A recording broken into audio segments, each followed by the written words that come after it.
এখন থেকে আপনার প্রিয় সিরিয়ালগুলো ফ্রিতে দেখুন এক্সক্লুসিভলি শুধুমাত্র সান নেক্সটে। এখনই অ্যাপ ডাউনলোড করুন।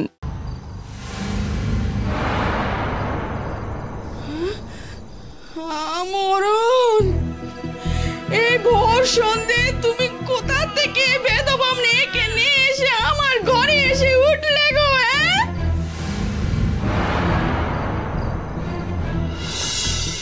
এত চিল্লামিল্লি করছো কেন বৌমা? কি হয়েছে গা? দেখুন রামা, 2 মাস আগে আপনার নাতনি শ্বশুর বাড়ির ছেলে চলে এলো, বললো কিনা জামাইয়ের সঙ্গে কোন বেদবা মেয়ে লটঘট আছে। আর আজ আপনার বেটা এই বেদবা মেয়েকে সঙ্গে করে নিয়ে আমার ঘরে এসে উঠেছে।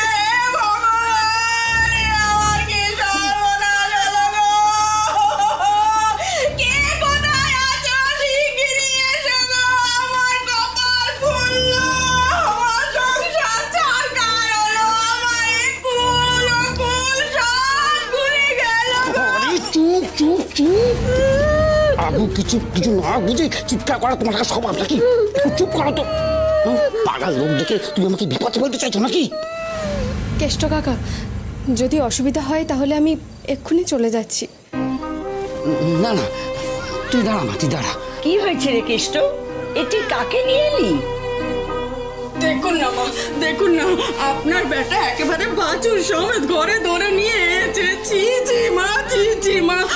ওরে রামা, ওরে রামা, আমারে দড়ি কলসি এনে দে, আমি আজ ডুবেই মরে যাবো মা, ডুবেই মরে যাবো। যা জানো না সেটা নিয়ে একদম বাজে বাজে কথা বলবে। চুপ কর, একদম চুপ কর।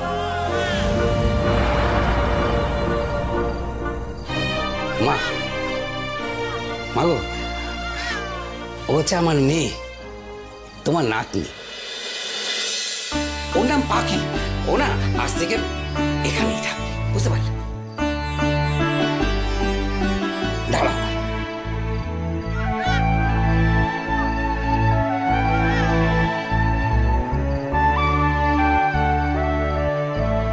এই নাও তোমার নাতি। দিন রাত শুধু নাতি নাতি করতে কত শখ ছিল তোমার। এই দেখো আমার ভাঙা ঘরে চাঁদের আলো বয়ে নিয়ে এসেছে। নাও ধরো।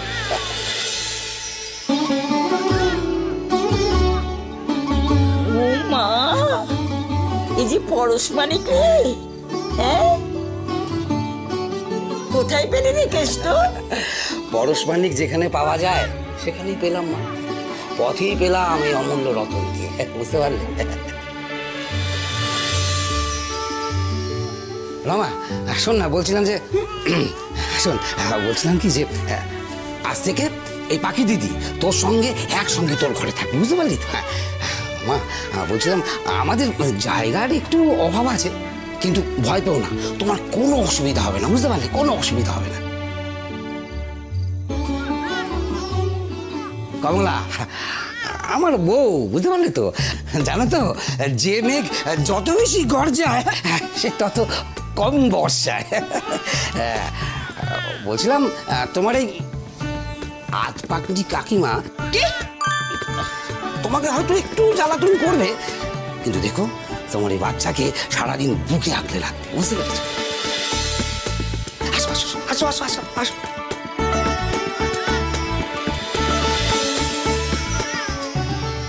জীবনের আর একটা নতুন অধ্যায় শুরু করতে চলেছি ভোলানাথ।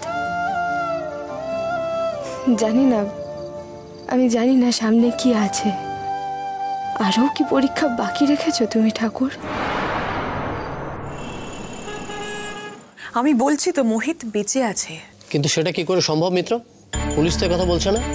পুলিশ কি বলছে না বলছে তাতে কিছু প্রমাণ হয় না।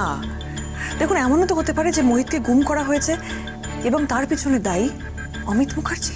সে কথা আপনি পুলিশকে কি বলুন, আমাকে বলে তো কোনো লাভ নেই। পুলিশের ওপর আস্থা থাকলে তো আপনার কাছে আসতাম না। দেখুন প্লিজ, আমি চাই এই কেসটার একটা প্রপার ইনভেস্টিগেশন হোক। দেখুন, আপনার কথা অনুযায়ী আমরা একটা তদন্ত কমিটি অলরেডি তৈরি করেছি। তাহলে কাজ শুরু হচ্ছে না কেন? কাজ তো সংস্থার নিয়ম অনুযায়ী সময় মতো হবে। আপনি এসে বারবার তাগাদা দিলেই যে কাজটা তাড়াতাড়ি হবে এরকম তো নয়। প্লিজ অফিসার, আমি প্রচণ্ড হেল্পলেস হয়ে আপনার কাছে এসেছি।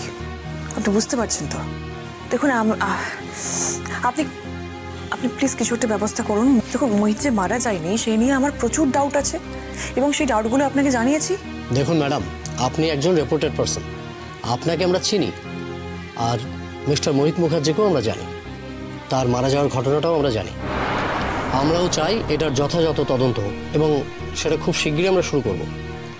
আপনার কেসটা ম্যানেজার মিস ঋতিকা দেখছেন, হোপফুলি খুব শীঘ্রই আপনাকে উনি রিপোর্ট করে দেবেন। তবে হ্যাঁ, সেই রিপোর্টটা কিন্তু আপনার এগেনস্টেও যেতে পারে। আপনি মেন্টালি প্রিপেয়ার তো? প্রিপেয়ার্ড, একদম রেডি। আমি চাই আসল সত্যিটা সবার সামনে আসুক, একটা প্রপার ইনভেস্টিগেশন হোক। ওকে, থ্যাংক ইউ।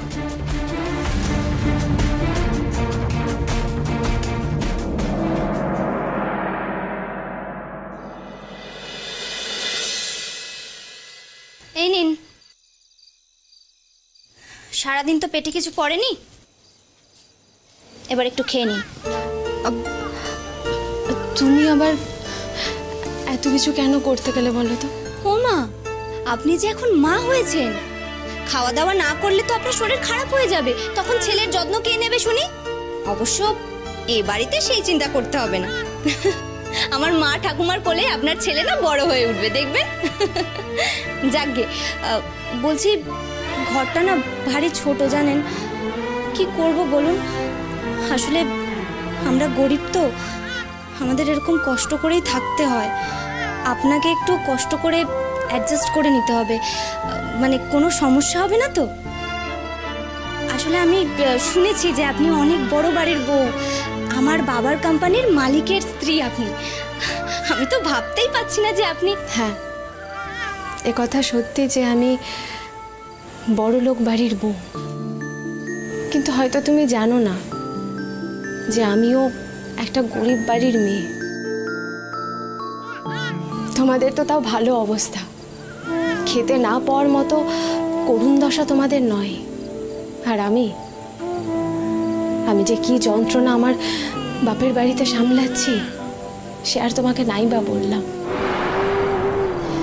আসলে কি জানো তো, যন্ত্রণা সহ্য করতে করতে না মানুষ অনেক বেশি কঠিন হয়ে যায়, কঠিন পথ পেরোনোর শক্তি পায়।